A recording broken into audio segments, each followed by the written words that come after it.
Hello and welcome to a follow-on to our Dominion 6 deep dive into communions.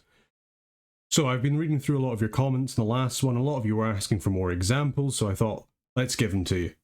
So in this episode, what we're going to do is we're going to go through communions in a lot more detail. I'm going to show you some in-game examples, give you some examples of scripts that I was using, and bring to you the most dreaded thing in the universe. Graphs. Spooky. Hopefully that'll help you a little bit in understanding a little bit more about communions and what spells you kind of want to cast for and what they're generally used for and how to use them in your own games. Okay, for this example we have a fairly stable communion. So we have 6 communion slaves from our elder druids and we have 6 communion masters from our druids, a little bit of mage support and a supporting army as well, just fighting off against some independent armies. The idea behind this communion is to provide a very stable communion where we know that nothing will happen to the slaves throughout the battle, despite the number of spells being cast and the high fatigue nature of them. In order to do that, we gave our druids some additional gems to reduce the fatigue for their casting, and we kept it fairly light, although there was quite a few Gifts of Heaven, Stellar Cascades, but also a bunch of buffs for our elder druids so that they could be able to handle the fatigue a little bit better. Let's have a little look at the battle. So for all of our elder druids, we've given them all some reinvigoration items, so in this case a Girdle of Might. I believe one of them also has an Amulet of Resilience, just to give them a little bit of additional reinvigoration. They are also all sacred, so we're going to make sure they're blessed up as well. So as we can see here, we are currently going through the first round, so we're going to get all of our communion slaves up, all of our different blessings. So we've got everybody blessed now, so we can see that here with our bless, we've got a reinvigoration +3. So that means that our casters have a bunch of reinvigoration, like the druid here, whereas our elder ones have a little bit more reinvigoration. Reinvigoration 6, so they're going to be getting 7 fatigue back per turn, which is very nice. So next we'll have some Summon Earth powers, Light of the Northern Star, Personal Regeneration, Power of the Spheres, Astral Shield. And what that will do is it will make sure that they're all a little bit more buffed up as well. Where's our Elder Druids? There we are. So we can see here now they've got a little bit of regeneration. They're going to have even more reinvigoration, up to reinvigoration 10. A little bit of regeneration as well. These guys are going to be very, very protected when it comes to our other masters casting spells. Just because of the fact that we have such good paths on these Elder Druids now, so the fact that they're this one's Earth 4, Astral 3, if we have a little look at our Druids, so they're getting currently a magic boost of 2 from our 6 communion slaves. So this guy's up to Earth 3, he's also up to Astral 3. So when it comes to our Elder Druid, he's going to be taking the same fatigue as that master in terms of any astral spells he casts, and he's actually going to take half fatigue that the master would. So there's going to be 7 participants within the communion for every single time a master casts a spell. That's the 6 slaves and the master himself, and the fatigue is going to be split between all 7 participants. Obviously this is the altered fatigue as well for casting spells with higher paths as well. So we've massively reduced the fatigue that our master is going to take, which means that they can cast spells pretty much all the time. So let's keep going, I'll show you what I mean. So we've currently got a Gifts from Heaven coming out, bunch of buffs coming out as well. I mean, if we look at the fatigue on this Elder Druid, he's only got 9 at the moment. Obviously this is only the first round of casting, but that's with casting Communion Slave and all the other spells that have been cast as well. So we're going to see some Gifts of Heaven coming out, fantastic, a couple of Stellar Cascades. Really going to just wipe out that independent force. Probably see a couple more Gifts from Heaven. There we go, perfect, lovely. This is a little bit more of an evocation focused communion. Communions aren't the most effective when you do evocations with them, but given the force that we were facing, it was absolutely fine. And we can see here that even after all those spells, we're only sitting at 7 fatigue for our Elder Druid. What about our actual Druids themselves? So this guy's at 20. Obviously, these guys aren't as good mages as the Elder Druids, so they are going to take a little bit of fatigue. You could also do this communion where you had the Druids as the slaves and the Elder Druids as the masters. It just means that your slave's going to get more fatigued. And with a stable communion, what you actually really want is you want your masters to get fatigued out before the slaves do. The whole purpose of this communion is to ensure the survival of the slaves and let us get out quite a few spells as well. Having a look at one of our other druids, we can see they got fatigue 11, another one of our elder druids got fatigue of 22, so he's taking a little bit more fatigue, but that's because he doesn't have any nature paths. We can see as well this guy actually has earth magic level 7, so he's pretty much going to be taking no fatigue at all. That on top of the reinvigoration 10 means that this kind of fatigue is very, very stable, so we'll just end at the battle here, and that'll be absolutely fine. There we go, a couple more Gifts from Heaven, a little bit of friendly fire, but we love when that happens. Okay, so that was a very basic example of what you would call a stable fatigue. It's not so much of an inverted communion in that there are very few slaves to more masters. This is more similar-ish to a turbo communion, just purely from the amount of reinvigoration that we have, but it lacks the staying power of a pure turbo communion, if that makes sense. If somebody managed to get to these Elder Druids, they would be able to kill them with their chassis. You can see they've only got 10 hit points. They do have an Astral Shield, which is very nice, but not very many other defensive spells on top of that. And obviously this regeneration 10%, they've only got 10 hit points. They're not going to be regenning much per turn, but it's absolutely fine. It's managed to do the work against these independents. Okay, so for this example, we've got a little bit more of a interesting battle. So we have the forces from Nictlin, who are coming in with a very, very, very unstable Sabbath. I mean, we can see from here that 21 of the Mictlan priests died, so all of the communion slaves died. They brought in a whopping 21 communion slaves into this fight. So this is going to be quite a climactic battle. Not sure what the outcome of this is. We'll have to see. The forces of Maverni are using a very similar communion to the one they used previously. There's a couple more masters in here as well, just for some additional spell cast as well, some additional spells. We'll just have to see how it comes out. The Mictlan one, the Mictlan Sabbath, is based around casting a lot of very large battlefield spells, things like Blood Rain, things like Bloodlust to buff up their demons, and then also to do a little bit of spicy stuff as well. So let's have a quick look and see how this battle goes.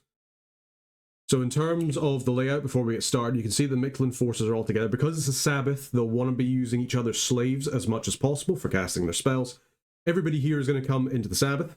All of the larger mages, so they are all going to be Sabbath masters, whereas the Mictlan priests are all going to be blood slaves. These guys are going to take massive fatigue from any spells that are being cast, just purely from the fact that they're only Blood 1. And in this communion, we have astral magic, we have nature magic, we have fire magic. There's definitely going to be a lot of dying slaves, and we did see that from the battle report, so we'll just have to see how it goes. In comparison, for the Maverni side, we've got a little bit more of a spread out communion. We've got some people guarding them as well, just to make sure they stay safe.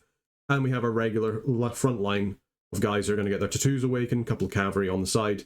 Whereas the force of Mictlan, we have our ragtag front line, couple of Jaguar warriors, bunch of slaves, and then a bunch of demons in support. So let's have a little look at how this goes. We'll start the first round. So it's been the first round. We've got everybody coming into the Sabbath. We've got everybody coming into the communion on the other side. Let's see how this progresses as we go. Both sides are just holding and waiting to attack. And we'll soon start to see some big spells coming out very, very shortly. There's some buffs coming out for the communion slaves. Here come the cavalry. We got a bunch of people whose spell casting was interrupted. Yep, so we can see here that there was a bloodletting that was cast, or a harm. Yeah, it looks like it was a harm rather than a bloodletting, so a harm happened. That's interrupted some of our scripting. You've really got to be careful with your communions that people go off script because they have been hit by something. Could be something massive that causes you to do that. You can see one of our slaves not looking so hot. He does have the bit of regeneration, but he's only got his 4 hit points left. So we'll see how he goes. But we've got our big spells coming out. What we've got just now, Light of the Northern Star. So astral magic is more powerful for everybody. Here come the demons coming in. They haven't actually managed to hit the communion, which is quite lucky. Curse of Stones coming out. A bunch of astral geysers coming out. Big harm coming out as well. We'll have a quick look at the paths, seeing as there's still a bunch of blood slaves alive. So in terms of the Sabbath, so we have 21 Sabbath slaves in this, giving a magic boost of 4. So this guy's actually nature level 6, blood level 6. But each of these slaves are only blood level 1. They do have a little bit of reinvigoration, which is quite nice. I believe that's coming from their bless. It is. And these guys have a bit more of a bless to try and help them get around. So they've got reinvigoration. They've also got undying plus 4, so that when they take damage, they can actually drop into the negative HP and still be in the communion. And they also share damage amongst each other with blood bonds, so any damage that you're taking that can go to the HP of others. They've also got enchanted blood for a little bit of regeneration. And they should also have personal regeneration, but they might not have gotten to that on the script yet. No, it doesn't seem like it. Also, obviously, with the Blood Sabbath, we're casting reinvigoration, just so we can make sure that we're trying to keep our Sabbath slaves alive as much as possible. In terms of the actual battle itself, we'll just keep it going. So there's another big spell there. Blood Rain's coming out. That's going to drop the morale of a lot of people. We can see a bunch of guys who are fleeing. We have done quite good damage versus the demons so far. And the forces of Maverni have been routed. That's a big shame. And it does look like they're going off script just a little bit.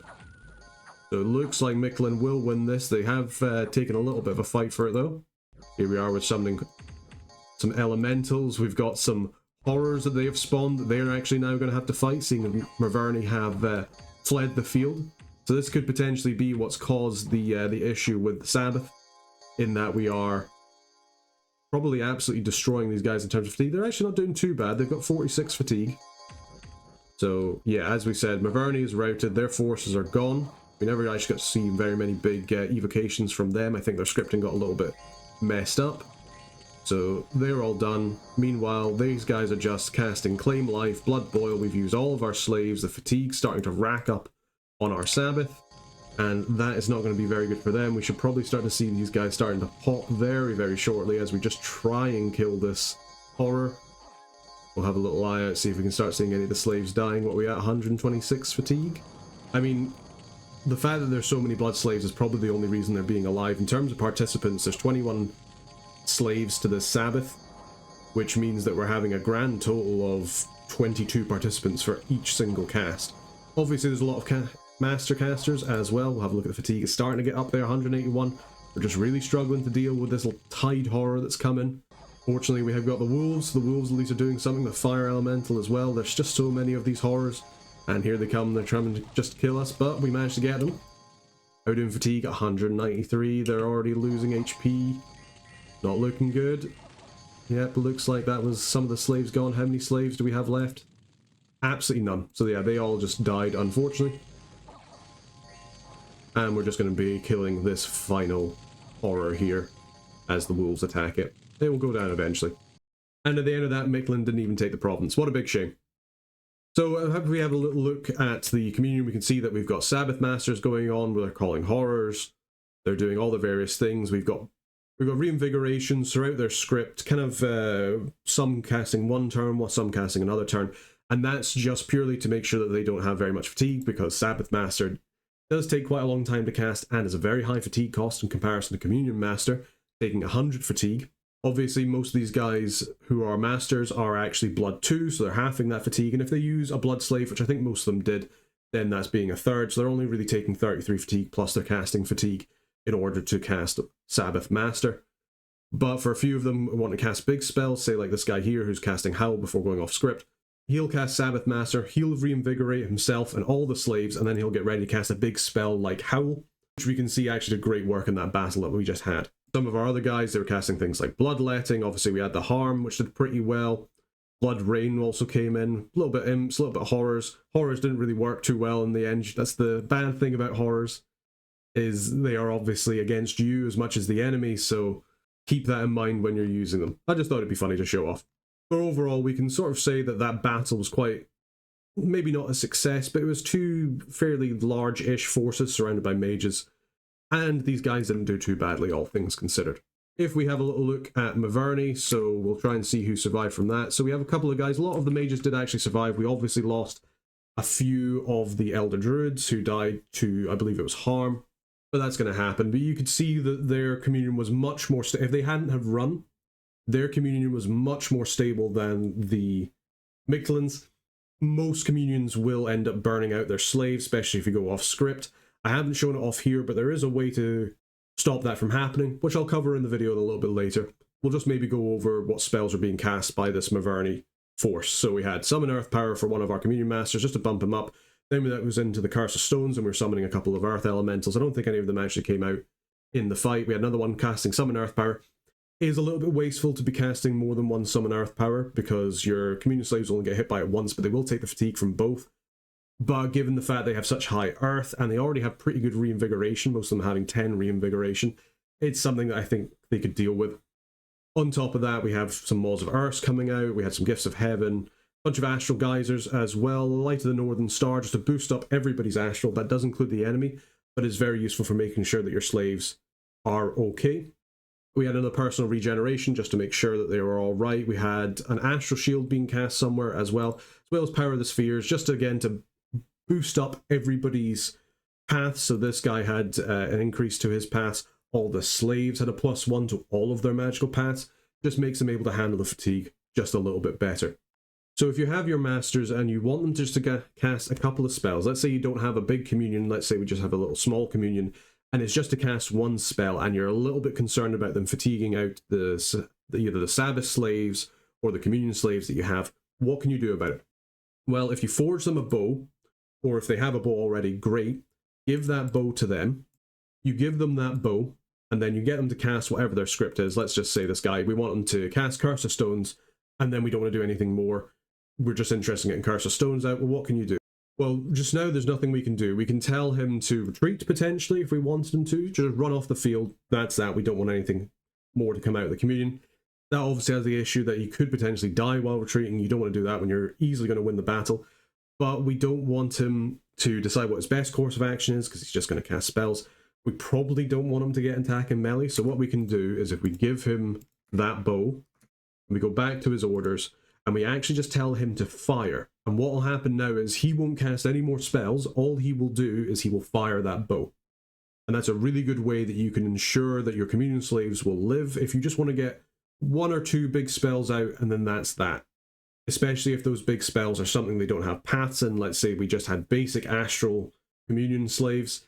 We're casting Curse of Stones. They're going to take a lot of fatigue from that, even with the guy being a fairly good earth caster. It's a 300 fatigue cost base spell. They're going to be taking 4 times the fatigue of the master. They could potentially die from just that, so we're going to try and make sure that they don't, by buffing up as much as we can the earth magic of the guy casting it. Okay, so I've got a quick little example here that I've set up just kind of illustrate what I mean. So we have a druid here that we want to cast Curse of Stones, and he could cast it himself using Summon Earth Power to get to Earth 3, and then using the 3 gems then to cast it, but he's going to massively fatigue himself. We want to make sure that he's safe and he's not just going to sit there unconscious and potentially dead. So we're going to get him into a communion. We only have 2 lizard shamans with us, neither of them have any earth. How do we make sure they survive? So for turn 1, the druid's going to be scripted to cast Communion Master. For our slaves, they're going to cast Communion Slave. The druid has 3 encumbrance, so when he casts Communion Master, he's a level 1 astral wizard, so he's going to take a full fatigue. He's going to be at 23 fatigue. That's fine. Lizards are going to do the same. They're also only astral 1, so they can take the full fatigue plus their encumbrance, so that's going to be 24 fatigue. At this point, now that we've got our communion set up, so Solitus is now Earth level 3 because he gets a +1 to all of his paths thanks to having 2 slaves. Next thing Solitus is going to want to do is he's going to want to summon Earth Power just to get a little bit more magical power in Earth, and I'll go over why in a second when we get on to actually casting the Curse of Stones. So by summoning Earth Power, that's going to take a base cost of 20 fatigue. Because of the fact that Solitus is now Earth level 3, he'll take half of that fatigue, so that goes down to 10. We'll add on his casting encumbrance, so he would take normally 13. Because he's in a communion with 3 participants, that's then divided by 3, he's actually going to take 4.33 fatigue to give him around about 27 fatigue. Meanwhile, for our lizard shamans, they're both also going to take 4.33 fatigue, but that's going to be times by 4 because they don't have access to any earth, so their earth level is less than half of the master's earth level. So they're going to take 4 times fatigue of 4.33. That's going to be 17 fatigue, so their fatigue is going to go up to 37 each. Okay, so now we come on to Curse of Stones, the big thing. So at this point, we're now earth level 4 on our communion master. Curse of Stones has a base fatigue cost of 300. It's quite a big spell to cast. However, because it takes Earth level 3, we're now Earth level 4, it will take us 150 fatigue to cast it as is. We add on our caster's encumbrance, that brings to 153. We divide it by 3 because that's the number of participants in a communion. So that's 51 fatigue gained by our communion master. Add that onto his other fatigue, he's sitting at 78. He's quite pretty. Meanwhile, for our communion slaves, they're going to take 78 times 4 fatigue. Because again, they don't have any paths on Earth. That's 312 fatigue, which would bring their fatigue up to 349. That's not too good. That's not what we want out of a communion. So how can we make this a bit safer? Well, if we give Colitis an extra gem, so with that extra gem, our druid now is effectively Earth 5 when he's casting the spell. So that brings the fatigue down to 100, 103 when we add in his encumbrance. Divide that by 3 for all of our participants, that would give him a fatigue gain of 34, so he's going to be around about 61 fatigue. He's still sitting pretty, he's still awake, he's absolutely fine. What about our communion slaves in this one? So in this one we have 34 times 4 fatigue to be given to each communion slave. That's a total of 136 fatigue added, so they're both at 173 fatigue. Which is still fine, they're both unconscious, but they haven't started to take HP damage from their fatigue going over 200. So at this point, our little shamans, they're snoozing, but they're safe. And at the end of the day, isn't that what we all want? Now, if we kept on casting spells with our master, we could potentially end up in a little bit of bother. But because he's now set to fire with his bow, he'll just be racking up fatigue for himself, but he won't be adding anything to the slaves, so they'll just sit out the rest of the battle, snoozing away. If you were happy enough to kill your slaves off, you could keep casting, but that is a bit of gold that you're investing just to effectively waste it when you otherwise wouldn't have to. Of course, if you lose the battle, that's bad as well. But if you want to be able to cast more things, you're probably going to need more slaves, or at least slaves with similar paths. So what happens when you go over 200 fatigue? Well, whenever you go over 200 fatigue, there's a chance you take damage. It's guaranteed for every 50 fatigue points you go over. If you don't quite reach the 50 break-off point, however, there's a 2% chance per fatigue gained. So say if you took 45 fatigue damage, so you'd have 45 times 2%, so that makes it a 90% chance that you're going to take 1 point of HP damage from going over 200 fatigue. Obviously, going over fatigue is pretty scary, so you got to make sure that you're not doing it to your slaves repeatedly unless they have some form of reinvigoration, or if they have some regeneration to counteract it. Bear in mind as well, at this level of fatigue, your defense and attack skill are going to be terrible, you're going to basically be hit by everything, and there's a good chance the enemy will be able to critically hit you with attacks, meaning that you will have absolutely no protection being added to your defense rolls. This does mean that your communion slaves are in a very weak position against things like enemy flyers or troops that have managed to get round the side, so you got to be careful about the amount of fatigue they're taking. Okay, so as a final example of what I was talking about, let's have a little quick look at Turbo Communion. So in this one we've just got 4 Scratty and 4 Gaija, and the idea is that the Scratties will be able to withstand all of the damage they're going to be taking from the Gaijas casting a whole bunch of spells, so we'll just go straight into it. We can see here we've got our guys set up at the front. You want these guys set up at the front because we're going to be casting Soul Vortex on them, and that'll be able to help them a little bit. They've all joined the Sabbath now, fantastic, and we're going to be casting a bunch of buffs on them as well. We've got our Gaija, who are just currently casting things like Reinvigoration, just to get rid of all the fatigue that's been built up, fantastic. And then what they're going to be doing is they're going to be casting a bunch of buffs onto these Scratty, just to make sure that they're all right. If we look at their fatigue is currently fine because they're getting reinvigorated. I'll have a quick look at the Maverni force that we're fighting, so we're just fighting a small force. Our giants are going to die, but that's absolutely fine. They're just there to hold the line so we can get this sorted out. Summoning a couple of skeletons. We're currently doing Soul Vortex. We're buffing our guys up Skeletal Body, Personal Regeneration, Body Ethereal. So we can see that they're doing absolutely fine. In terms of Reinvigoration, they all have 5 Reinvigoration. They all have these Amulets of Resilience, which is great for them. And now they've got Soul Vortex as well. So they'll start healing up off the Soul Vortex for any non-inanimate units around them. So their Blood Slaves, for example, they'll kill, but that's absolutely fine. They'll be used to help them out. We've got Invulnerability going on. We've got a bunch of Luck spells. We're summoning up a lot of skeletons, if we have a little look at the fatigue on our Scratty. So it's starting to go up now as we start to cast more spells, but that's absolutely fine. That's what we want to do. We're going to be summoning a whole bunch of undead. Look at them go. And we can start to see one of our Scratties starting to take damage. He's taking a little bit of damage from excessive fatigue here. He's at 200. His hit points are absolutely fine. He's sitting there. He's got 44 hit points. He's got regeneration of 20%. We could bump on another amulet to give him even more regeneration. And he's absolutely fine. He's just going to take a bunch of damage, but heal up a whole bunch every single round. You can see here that the invisibility is going off because they're taking damage, so you've got to keep that in mind when you're doing your communions. Meanwhile, the Maverni forces are just getting absolutely swamped with skeletons and eventually break. All the while, our Sabbath slaves at the front, they were ready to take on a little bit of a fight if they needed to. Even at 200 fatigue, absolutely fine. This is the power of Turbo Communions. If you can get this sorted out, then you can just cast spells till the cows come home. Look at our Gaija, they're not even at 50 fatigue. They've just been spamming out spells the entire fight, even while going off script, and none of our slaves are even remotely close to being dead. Fantastic. Okay, so as part of another comment that I got on the Communion Deep Dive is, why should I use Communions for casting evocations? And the simple answer to that is, well, you probably shouldn't, to be quite honest, especially low-level evocations that you can spam out fairly easily by handing out maybe a couple of boosters, or using in-battle boosting spells like Phoenix Pyre, or just using better mages. There is something to be said about using communions with evocations, but it's definitely not the most efficient use of them. Unless you're looking for a specific path that you otherwise wouldn't have access to, even with boosters or even with additional gems. In order to illustrate this, I've made this spreadsheet here. I'll leave a link down to the description as well in the video, just so you can have a little look at it as well. I'm fairly certain my math is right, but I could be mistaken, so you can have a wee double check of it if you like. So when it comes to communions, the main issue that you have with communions for using evocation magic is, even if it's more fatigue efficient than just having people casting on its own, the actual number of casts that you end up getting out is far less. So in this example, we've taken Witch Hunters as base, Witch Hunters with Phoenix Power, Witch Hunters in a 1 to 2 slave communion, and then a 1-2 slave communion with Phoenix power, and a 1-1 slave communion, and then another 1-1 slave communion with Phoenix power.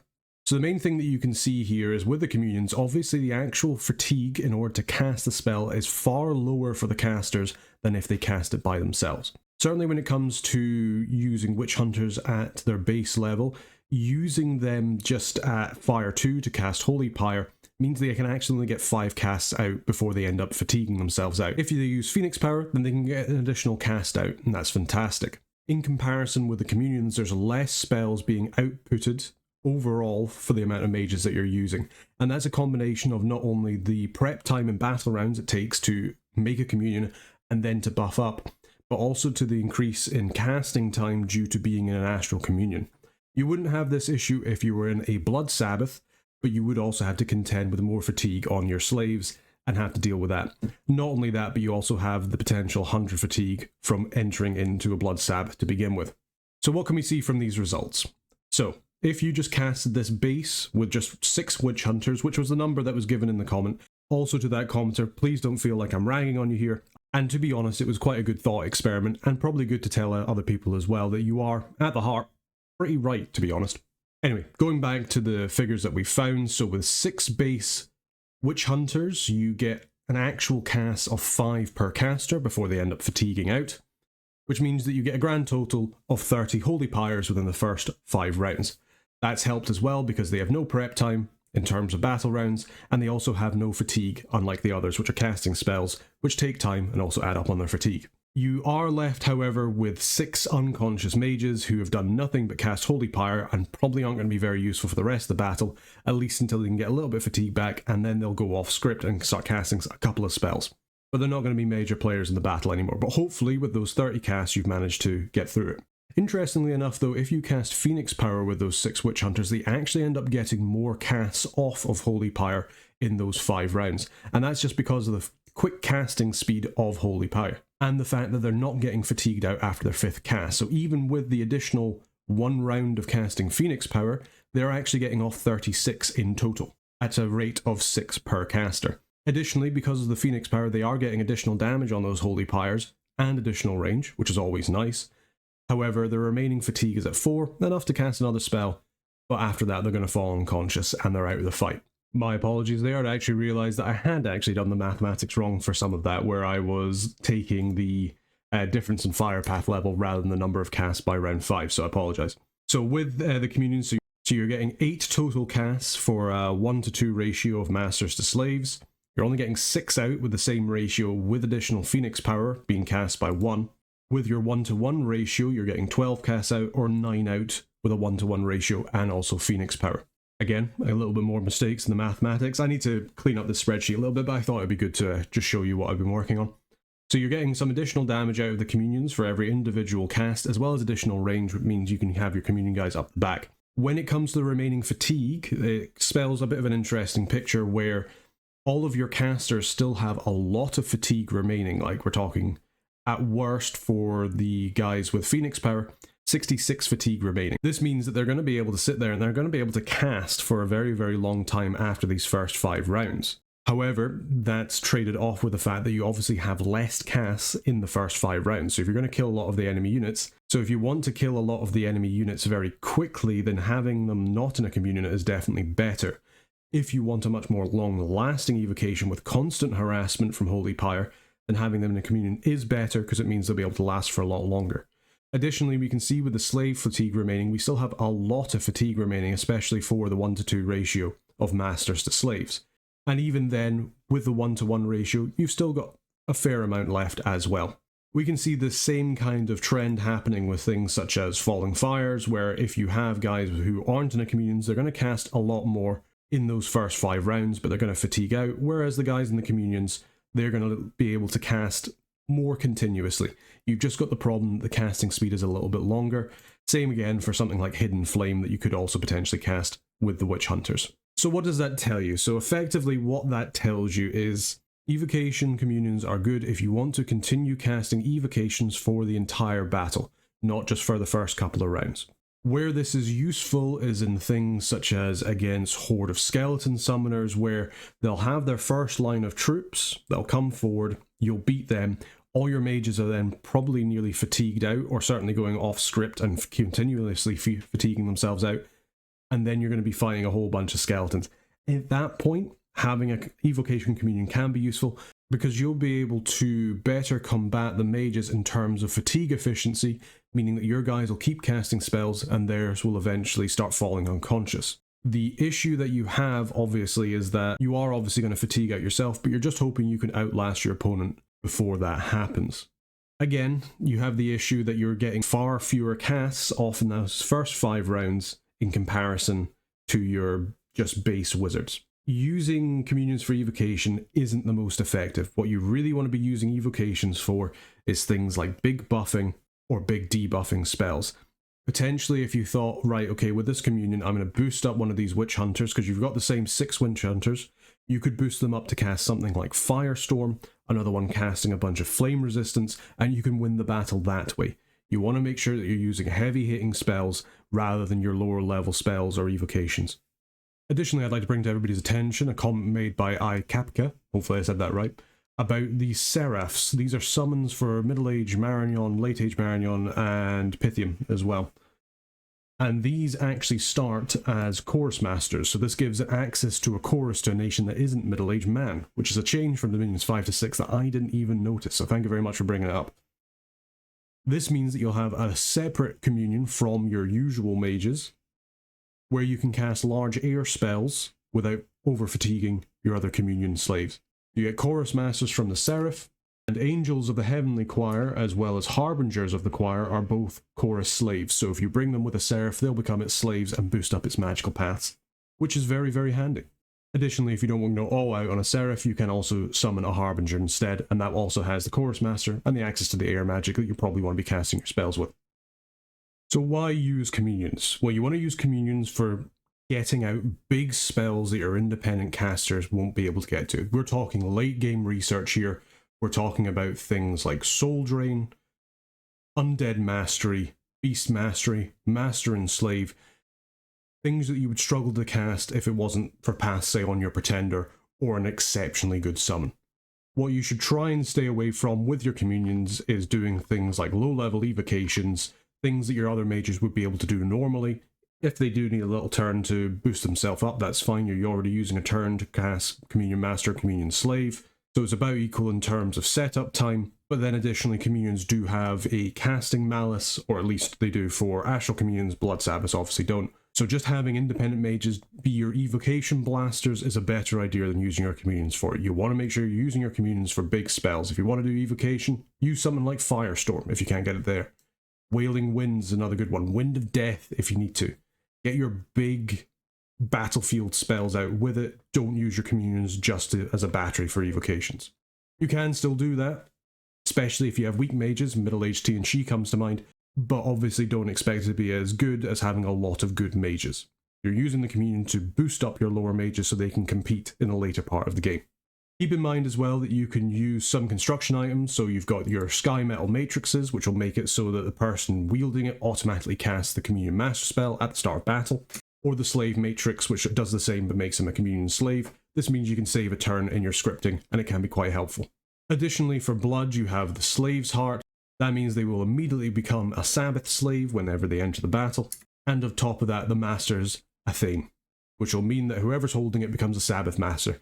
Both of these items are potentially more useful than the Astral Communion item, just purely because of the high fatigue cost of entering a Sabbath as either a Master or a Slave, and it also means one less use of your scripting. Do bear in mind as well that these can be used to add slaves or masters of different magical paths into the communion as well. This can be very useful if you want to introduce, say, personal regeneration into your Blood Sabbath if you otherwise don't have nature. As long as you have somebody who is Astral level 1, Blood Magic level 3, you can make them become a Sabbath Master despite their lack of blood access. Okay, I understand that was very long, and I'm sorry for making you sit all the way through that, but hopefully that's given you a better idea of what you want to use communions for, as well as a few examples for you to base off some things in your own game. Please let me know down in the comments if there's anything about communions that you'd like me to still cover. There's still a lot that I probably haven't talked about or told you yet, and if you have any more questions, please don't hesitate to ask. Anyway, I hope you've enjoyed this video, and until next time, take care.